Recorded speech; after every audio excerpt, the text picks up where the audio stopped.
No further information. It's a podcast for cops and electricians. This episode will focus on cops. A little preamble before we get into today's storyteller.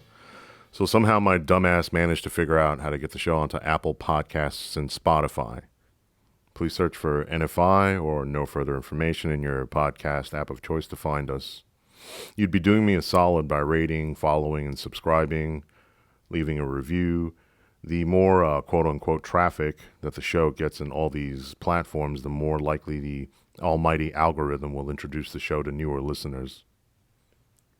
I like to think that the almighty algorithm, and that's 2 capital A's, will one day finally come down from the cloud, get it, the cloud, like it's God, anyway, and grace us with its presence. It'll somehow make the Big Bang Theory finally funny and clear up my patchy skin. You can find links to the show on Apple Podcasts and Spotify by visiting our site, www.nfipodcast.com, in the top banner. From now on, I'm going to pull an Adam Carolla move, and instead of saying www, I'm just going to go blah, blah, blah. So visit our site, nfipodcast.com. Or do we even have to say that anymore? Do we have to say www? All right, anyway. So help me out. And I'll personally come to your house and rearrange the books on your bookshelf. I'm sure it looks like shit anyway. Anyone else's bookshelf like mine? Or it's like books, but also batteries. The box from my wireless keyboard from 5 years ago that I'm pretty sure I can reuse for something else. And then a screw, right, that I have no idea what it goes to, but I'm sure that as soon as I throw it out, my wife's going to come to me and ask, hey, have you seen a purple screw that's shaped like the state of Montana and has the word butts with a Z on it? It's crucial for the structural integrity of the garage. Anyway, I hope you're enjoying the show. I'm working on ideas for shorts. I'll have some more social media platforms up soon, including Facebook, Instagram, TikTok, and Twitter, or X. How long do we have to keep doing that? X, formerly known as Twitter. How long did we do that with Prince before we finally said, nah, fuck that shit, he's Prince? I think even Prince was like, look at these idiots. I made these fucking seals bark. Also, how do you type that symbol? Do you have to use like a Windows keyboard, or you just always have to copy and paste it from Google? As soon as I get these other platforms up, I'll share them with you. Please feel free to share any ideas you have about shorts or any other content. The exciting news is that I have an idea for merch that isn't a worthless t-shirt that I think you guys will really dig, so keep an eye out for that. Anyway, I really appreciate all the support. Now on to our storyteller. Today you're going to hear from a warrior, a dynamo, great mother, wife, daughter, friend, and my sister from another mister. She's a great cop and an even better person. She's tiny, but she'll spider monkey your ass. This is Officer Bob, campus police officer.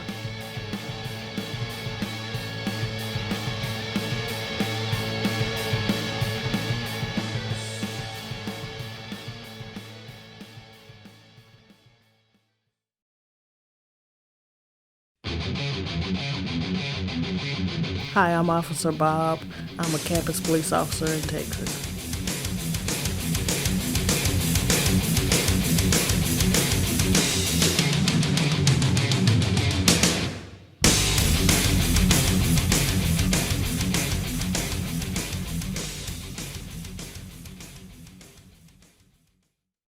There are a lot of people that like to baby women, and I don't like that. Like, I want to be one of the guys too.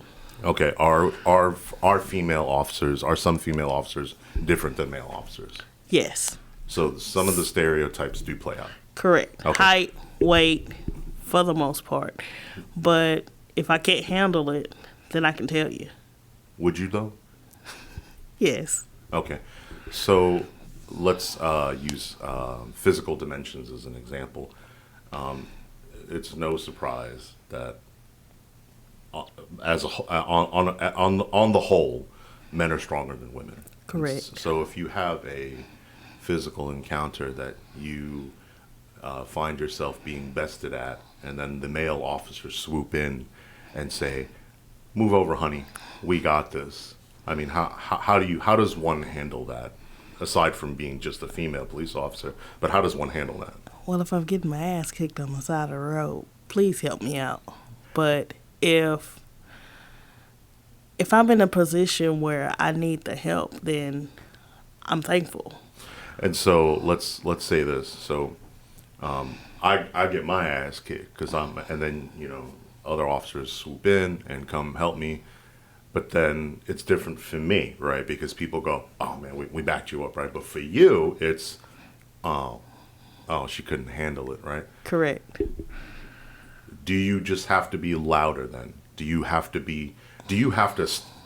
puff your chest and so, no man, I got this. Like, do you find yourself having to do that? You and I show up on the scene, I have to have a louder command presence than you do, because they can size you up and say, okay, no.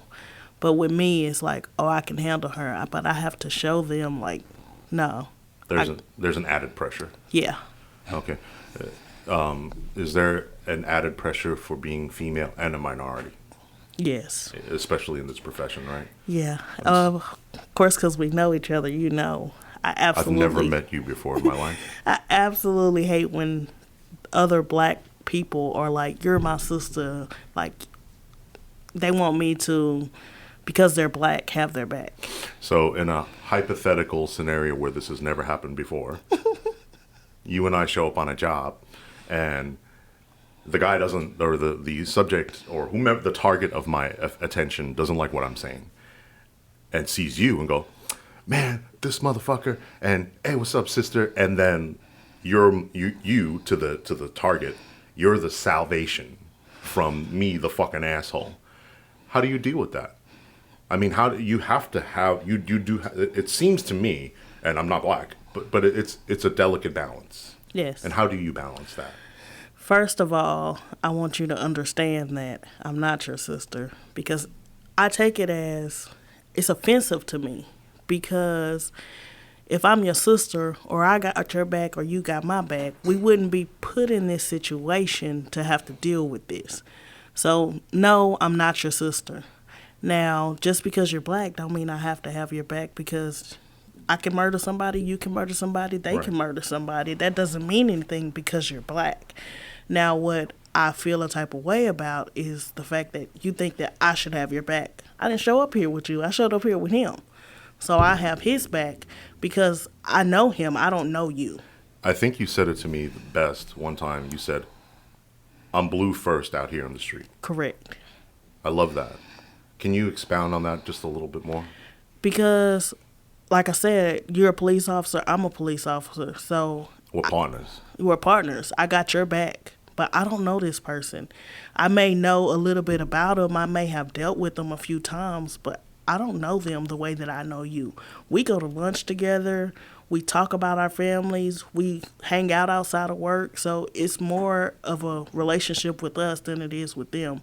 And even if you're wrong, then I'm going to have your back on the streets. But then when we get back to the office, I'm like, hey, that was fucked up, man. Right. Yeah, and if I was actively violating someone's civil rights, you'd intervene, and yeah. So, but yeah. So there's the natural inclination is, oh, you black female or black officer will save me from the tyranny of this other cop whom I disagree with, and we're talking about quote unquote suspects, but even a person in the particular example you and I are thinking of. But even in that particular context, the person wasn't necessarily like the subject of an investigation per se. We were there. As a matter of fact, we had 4 minutes till we were supposed to go home. That's not. You should have ignored him. That's not what I was going to say. What I was going to say is he was the one who called us. He was the one who flagged us down, and then waved us down. Okay, I can't just keep driving. He didn't want anything. Were you just saying hi? Yes, he was just saying hi. Yes, motherfucker, he was just saying hi.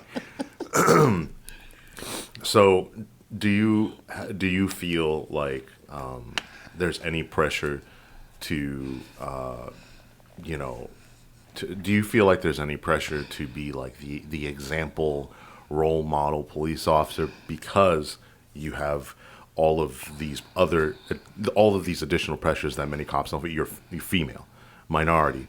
So now you're like exalted, right? Now you're the token. We have to parade you out, and you're the black. You're our minority female police. Ooh, shiny. Do you ever feel like there's pressure? Did you ever feel exploited?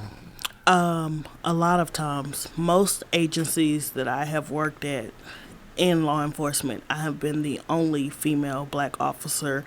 I have been wanted to come to that agency because I'm black, because I'm a female. And I mean, it's not, I'm in a rural area, so there's not many of us. And I do feel exploited, not to a fault, because like I can bring more to the agency. Usually when I'm coming to an agency, it's to bring a minority to the agency. And so I feel a way about it, but at the same time, unless I decide to go to a place where there are more of people like me, then I'm just gonna have to deal with it. I've learned that you just gotta take the punches. Knowing you, knowing you personally and professionally, I think that that veil, that transparent veil of like, ooh, shiny black, female. I think you do really well to quickly eliminate that by proving your prowess as an investigator, as a hard worker.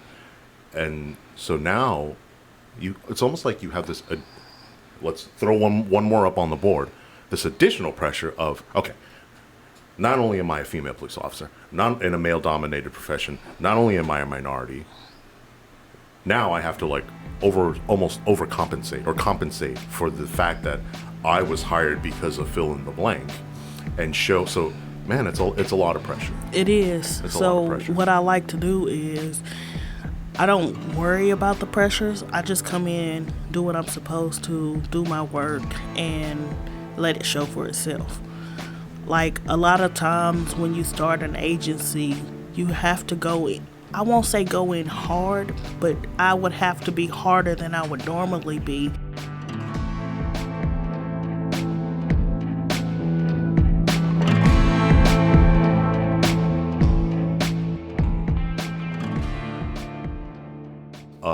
If you just told me about your upbringing, apropos of nothing, and then you told me, oh, I became a cop, that would be strange to me.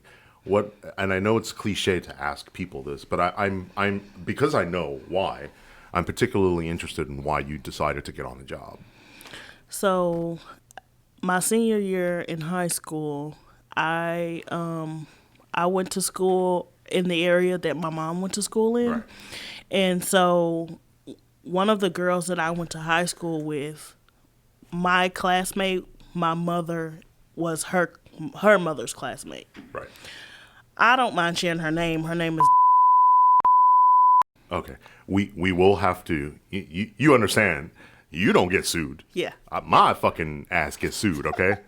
So don't. So- but okay. So she. Dumbass. Anyway, so her mother and my mother were classmates. By the way, you can't use this thing as a platform to throw shade at people. All right, that's not what the point of this podcast. Anyways, her mother and my mother, I can't hear myself anymore. Her mother and my mother were classmates. Hello? Yeah, I can. Her mother and my mother were classmates. And so she was killed in a domestic violence incident. The mom of the classmate. The mom and the classmate were both killed Right. in a domestic Oh my violence God. incident. Mother, daughter. Yes. Jesus. Had the funerals together and Right, everything. right. So How awful. yeah. So I decided at that point that I wanted to do something to make a difference. At first I wanted to be a lawyer, and then I was like, I really don't like school. So at the time I was a security officer. Oh, right.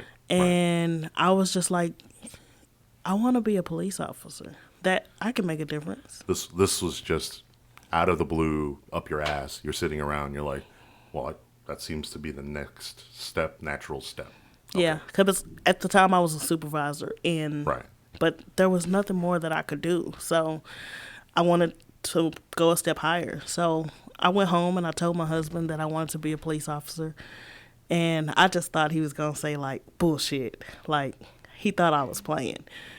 But no, my husband was like, no, you should do it. Like, I think you'll be good at it. And I was just like, are you serious? And then he's like, yeah, I think you'll be good at it. Don't you hate it when people call your bluff? Like, fuck. Yeah. So he's going to say no. Like, it's kind of what he did. Like, he called my bluff. And then I was like, well, in August there will be a class starting. And he was like, well, if you look that much into it, like, you should do it. At the time, I had 2 months until I would have to have my paperwork and stuff in. And he's like, you should go up to the college and you should talk to him. Well, I put that off for a month. I didn't do it. Why? I was scared. Right. Like, I finally had the backing that I could do it, but Right. I was scared. Like, what if I die? Like, I started thinking all of the horrible things. Like, I don't know. I was scared. So finally, my husband was like, look, you have a month to get everything done. Are you going to do it or are you not going to do it? You're the one who came to me with the idea. Like, you should do it, but you got to do it. Like, I can't do it for you. Right. So I finally decided. I got all my paperwork in 2 weeks before I had to have it all done. And once I got into the academy, I still was like scared. And What were you scared of? I don't know. Right. Now I don't know. Right. But even like up until I actually got a job, like the whole time throughout the academy, like I paid for it myself. I did everything myself. Right. And I had an agency come to me and was like, well, if you don't find a job before you get out of the academy, like, we would like you to come reserve for us. And then at that point, that's when it really became real, because it was like, do I really want to work for free? And I could be killed? Right. So I continued on being a security officer. I worked my first agency for 3 months. And throughout those 3 months, I was like, I really think I can do this. Like, I can be a paid police officer. Like, I think I can do it. It took those first few shifts for me to really just say, like, oh my gosh, like, I'm a police officer. But once that wore off, after about it was way into my paid agency where I was just like, it was 1 year. My very first year. After I made it 1 year, I was like, I can do this. People have been telling me I'm a good police officer, and I didn't prove to myself until 1 year. Like, people can say whatever they want, but you're of the personality is like, not until I believe it, not until I prove it to myself. Yeah. In a weird way, the initial reserve position kind of wet your feet. Yeah. And kind of made you say, like, okay, all right, okay, like, I can do it. And then that catapulted you to full-time police work. Mm-hmm. So in a way, that was good. Yeah.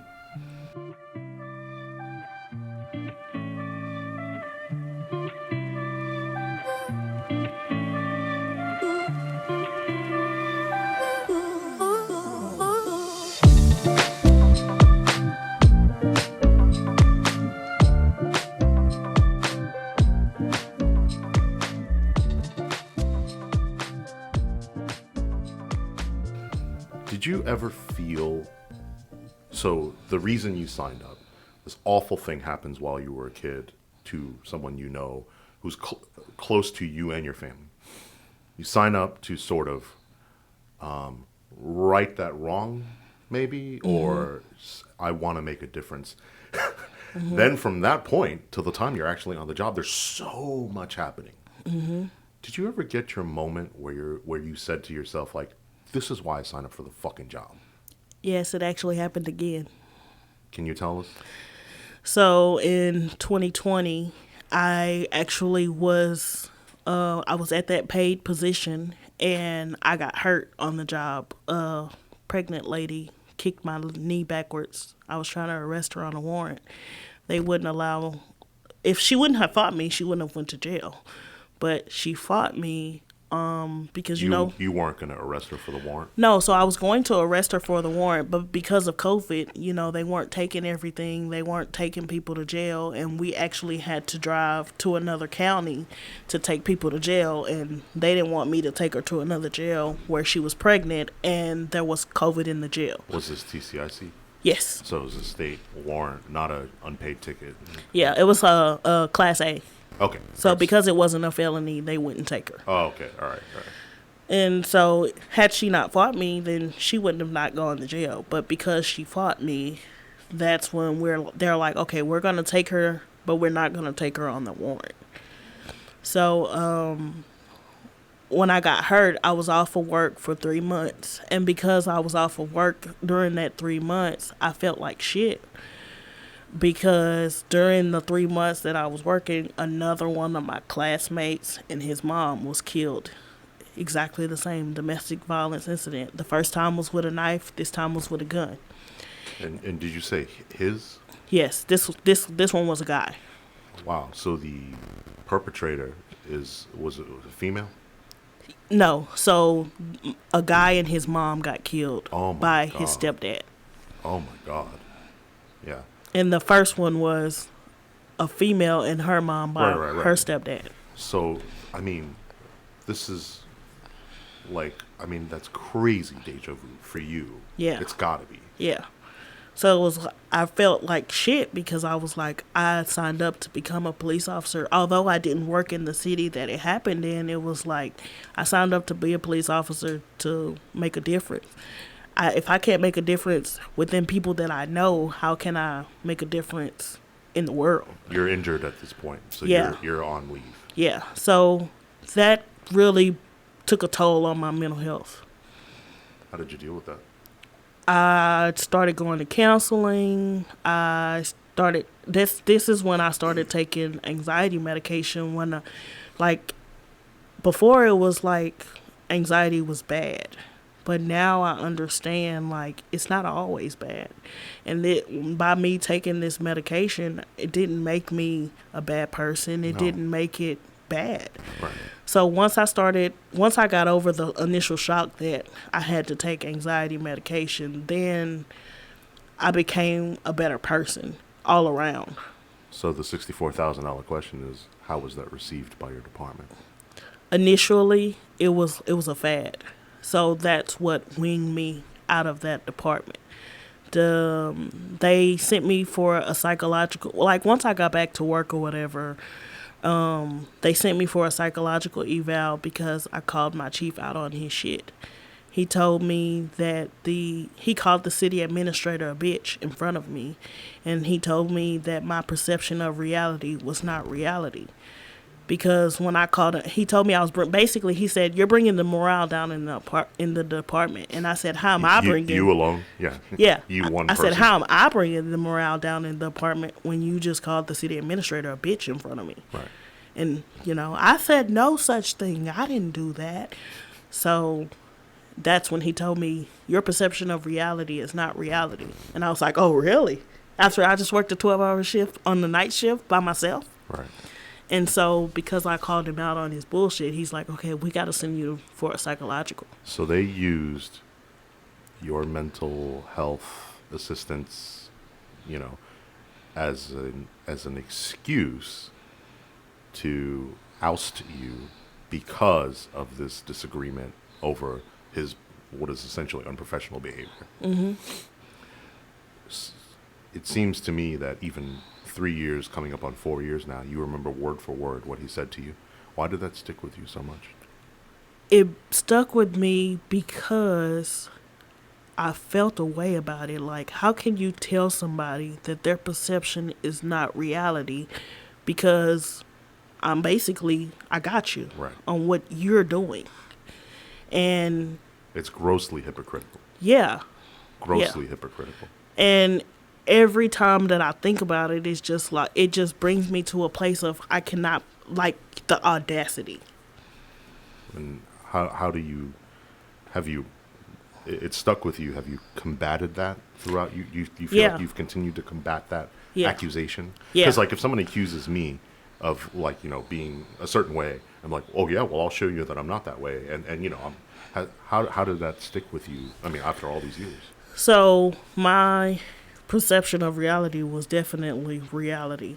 Right. And then You're when you're definitely a pragmatist. I would describe you as a pragmatist. It's A and B equals C, and it'll always be C. So once I went to for that psychological, and he made up stories, and he told this, basically he sent me for failure. But then that's when I started to think like he was out to get, that's when I started to say like, you're out to get me. Because he was from the Central Texas area, but we weren't in Central Texas. But he sent me to the Central Texas area to get my psychological. So I was like, well, is he sending me somebody that he knows? Mm-hmm. But once I sat down and I talked to that psychiatrist, I realized like she wasn't out to get me. Like she said in her statement that I was in touch with reality. I knew what I was talking about. Things that I did do that I was getting in trouble for, I took it. I said like, yeah, I did that. And so having a professional sort of validate what you knew to be true, like, no, I do deal with reality. Another way of saying it is like dealing with reality on reality's terms. Mm-hmm. So that was nice, right? Having a professional validate that, like, oh yeah, no, I'm not this thing you're accusing me of. Correct. Without getting, off a cliff here, because we could be here for another 2 hours, but mental health and police. And I'm older than you, and I was on the job a lot longer than you are, but back in the day, that was the scarlet letter, right? Mm-hmm. Oh, he's crazy, man. Don't go near him, right? Mental health, EAP. There was no Texas peer network, whatever the fuck. Yeah, I was told that they didn't have an EAP, right. But they actually did. Right. Okay, so we know the stigma that mental health carries with it, and we have to. There's this delicate balance, and I didn't know, or I don't know how to navigate it myself, because I did one of two things. I kept it to myself, and then when it did manifest itself, and manifested itself in other ways against my family or possibly on the street. I mean, I didn't beat the shit out of anybody, but so we are in this position because you were a supervisor. Mm-hmm. Tell me, here's the question. I promise I'm getting to it. Here's the question. The fulcrum point is here in the middle. The balance is, you're a fucking cop. Get the fuck over it. Get to fucking work. Quit your crying. On the other side of the seesaw is, this guy or gal has a problem. He or she needs help. We as their brother or sister need to help lift them up in any ways possible without the stigma. How do you balance that? How do you balance that as a cop? How do you balance that as someone who's been through it? How do you balance that as an administrator? So I personally, I knew what I went through. So when it came to other people going through the same situations, for me, it was like, I knew that it was a delicate situation. And because I remembered exactly what he said to me, when he said it to me, you have to be very careful in your wording. So I had a female that worked for me, and I thought she was crazy. But I can confirm that she was crazy. But I wanted to, at the time you were my supervisor, but I was her supervisor. Right. So I was trying to come to you. I pretty much I could say whatever to you. Right. I could bring it to you any kind of way, like, hey, she batshit crazy. We need to do something about her. Right. But that wasn't the way that I wanted to present it to you. So I came to you and I said, we're teeter-tottering that line of we need to do something or we need to fire her. And so we both had this thing where we would have to sleep on it. Right. So you're like, well, let me sleep on that. So then you later came back and you were like, I think you're right. Like, we later found out that I was correct and she was doing. One could argue that the situation resolved itself in a very interesting way. Yeah. And maybe we'll tell that story one day. But she was. Sure. It was definitely it was the point. But what made me realize that it was at that point, because like she was just doing whatever. Like, hey, don't, when you make a traffic stop, make sure that your lights are on. Make sure that your body camera is on. And it was just like, I don't give a fuck. My light's not on, my body camera not on. Like, she really was, like, she did not care. But when she came to us, that wasn't the person that she was. So I very quickly realized that she was going through something. And so, you know, I with this particular person, there was a part of me that felt like, will you just please go just do your fucking job for the love of goddamn Christ. But I had you to buoy me, and I'll say that I always felt that mental health was important, and any employee who ever wanted to seek EAP or help, you know, I never shied away from. I don't think so. You feel free to correct me, but there was a part of me that's, I'm projecting my own. Yeah, I think I always said to you, it was like, nobody gives a fuck about me. Nobody gives a fuck about you. Nobody cares that I'm in this position, you know. So I think I projected a lot of that. So, well, then why should anybody give a fuck about you? So I think that's where, you know, when like people say, or you know, when white people, when they say like, you gotta love yourself first. I never understood that, but I think I started to get it. Yes. Do you agree with that? Yes. Do you agree that, like, I don't know, like, you do have to take care of yourself before you take care of others? Yes. If I'm not well, it's like parenting. If you're not well, how can you expect your children to be well? When you feel bad, just like when we were kids, hey, we remember like seeing our mom cry. When we went to school that next day, we didn't have the best day because we're like, well, what's wrong with mom? So it's the same thing in police work. It's just, if you're not well, then your day's not going to go well. So you're probably going to be projecting onto your suspects. And they don't even have to be suspects, just people that you work with. People that you're around. Right.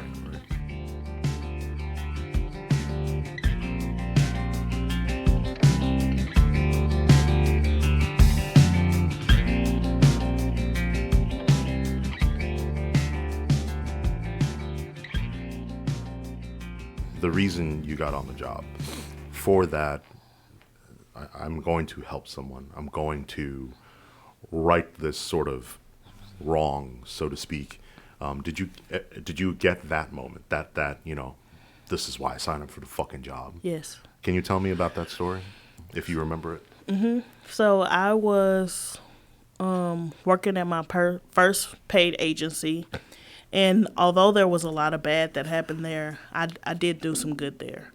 So when I was working there... It's like any department where it's like, God, you could pay me with strippers, cocaine, and a dick-sucking machine, and I would never go back and work there. But some of my most fondest memories from the street and some of the people I worked with are there. Yeah. So it's a weird ambivalence, you know. So when, like I said at the time... Now I'm thinking about this machine, this purported machine that, give me 1 second, let me, Amazon, no, sorry. So there's this kid that he sold drugs, he used drugs, but his parents, they didn't raise him that way. And so when... like I said, the jail was shut down at one point, not because of COVID. It was before COVID. But yeah, because they're lazy fucks. Yeah. So the jail was shut down, so we would have to go to the next county over to take people to jail. And I'm that person that always gets the shit end of the stick, and I'm the shit magnet. So where... Welcome to... We have a jacket for you to this club. You have executive access to the boardroom for shit magnets. Yeah. This is it's NASMA, the National Association for Shit Magnets and Assholes. That's the second A. I got in through, you can guess which trait I got my membership through. No, but I like that. I love that about you. Yeah. And people say, "Oh, he's a shit magnet. He's a shit magnet." No, you're a fucking good investigator. Yeah. You observe. You notice things. That's what makes the shit magnets. It's the other cops who are driving around with their heads in the cloud. Hold on, I'm going to interrupt your very poignant story with a 20-minute rant. Of the guys walking around with their heads up in the clouds. Like, did you not notice? Or you know that they were just at that location 5 minutes ago on an alarm. You come by, you're like, the fucking back door's open. Did you not? Because he or she clearly didn't come back here. So, yeah, shit magnet, but that makes you a fucking good investigator. Yeah, I'm now learning that. Yeah. I just always, for the longest... You may have heard that rant from me. No, but... Once or twice. Yeah, but I always thought it was like, I always get the shit end of the deal. Right. But it's not that. It's that I'm observant. I pay attention. Yeah. I listen. And you love your job. Yeah, I don't ride around in the car with the windows up. I want them down. I don't want to listen to the radio. I want to listen to the sound of outside. Please like and subscribe to this podcast while you're on duty, and listen to this podcast while you're on duty, please. Yeah, so when I took this, I took 4 people to jail at one time to another county. At the same time, this guy is beating the shit out of his dad. Right. So, the jails, they don't want you dropping people off and I'll be right back. But there's nobody else in this city that's 45 minutes away. You're working solo. I'm working solo. So I got to drop these shit bags off so I can go get this other shit bag. Right. So when I get over there, I'm talking to the kid and he's just like, I'm tired of doing drugs. I'm tired of this. Like, my dad don't trust me. My wife don't trust me. My kids don't like me. Basically, my life is shit. And so I sit down with him and I tell him, like, you got some dope on you, so you're going to jail. You beat your daddy up, so you're going to jail. But this doesn't have to be the end of your road. I said, you're 20 years old. He's 20-something, mid-20s. Right. I'm older than him by a few years, but he can still turn his life around. So I explained to him, like, you still can be a good person. You still have time to turn your life around. So we sit down and we have a long conversation, and I coast him into handcuffs and I arrest him. I go book my 5 people in and... Wait a minute. I thought it was 4. Well, he's number 5. Hold on a second. I got to back up. I got to get this story straight. You had 4 APs in one car. Yes. Who else was going? How many fucking handcuffs did you have? Are you cuffing them to each other and shit? No, I had handcuffs in my bag. Right. So you got 4. What are the 4 in custody for? I think they were fighting as well. This is around Thanksgiving, so everybody fight around Thanksgiving. Oh my God! I think the statistics on domestic violence is it like Thanksgiving and Mother's Day, right, or something like that? Like when everybody gets together. So they want to go pick this child up, Right. who's at his father's house. Sister says, yes, you can go pick my child up, but she's not going with them. So mom, grandma, and 2 aunts. You arrested the grandma. She's a young grandma. She was in her 40s.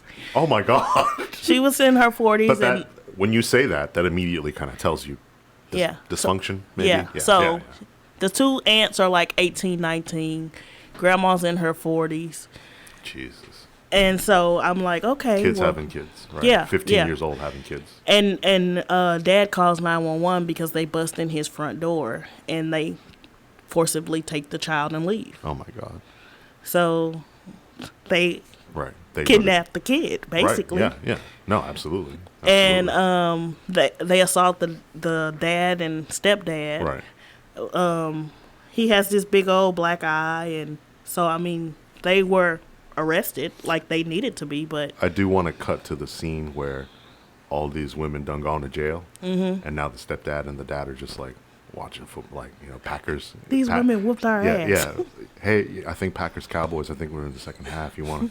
I know this is weird, but you want to sit down? I still got some stuffing, like the turkey ready. So the 4 women are in jail, and then you're coming back to get the 5th AP, this kid. Did you had left him at the scene? Yeah. Without any inkling that he was going to jail. Like, he didn't know he was going to jail. No, so I've already arrested the 4 people. I'm on scene with him, and we're talking for an hour or so, and I coast him in the handcuffs, let him know he's going to jail. So now we're back at the jail with 5 people. Okay. So I arrest all 5 of these people. And they're all just stuffed in your squad car.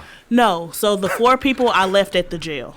So I made it to the jail with them. I got you. And then while I'm at the jail, then they tell me I have another disturbance in my city. I see. So they allowed me to leave these 4 people, although they didn't want to. They didn't have a choice, though. Right.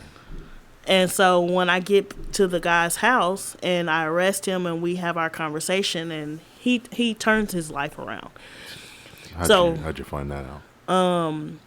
He friended me on Facebook.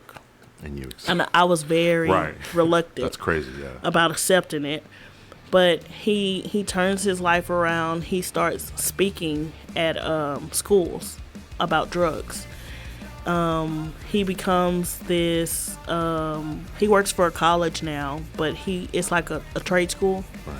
So he turns his life around. He gets what is it called when you get it expunged? Right. He got the charges expunged. Right. He got released from probation early because he turned his life around. And now he's good, happy, healthy weight. Like, he's eating. He's providing for his family. He has the best relationship with his family.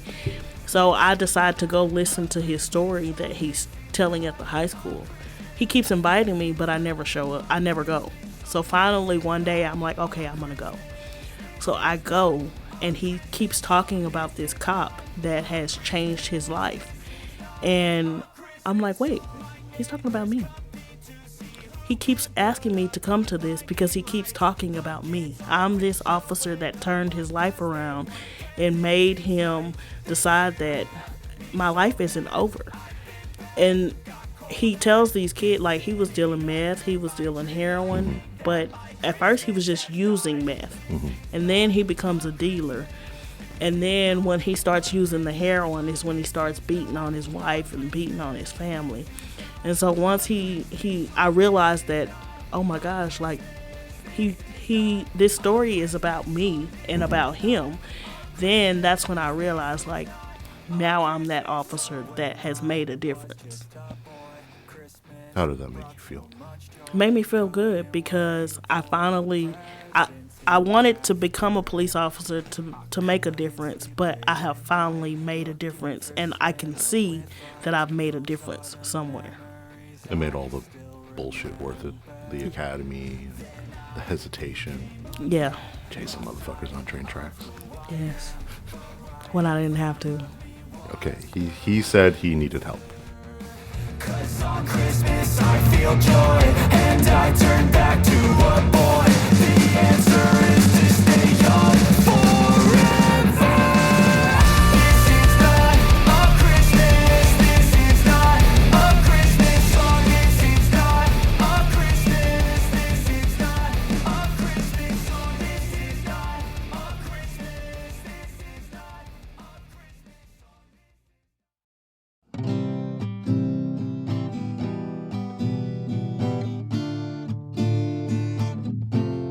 Thanks so much for listening, subscribing, and sharing. Please rate and review the show on your favorite platforms. Follow us on Apple Podcasts, Spotify, and YouTube.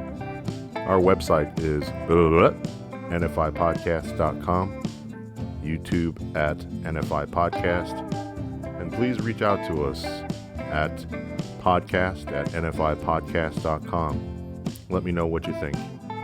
New episodes released weekly or whenever I feel like it.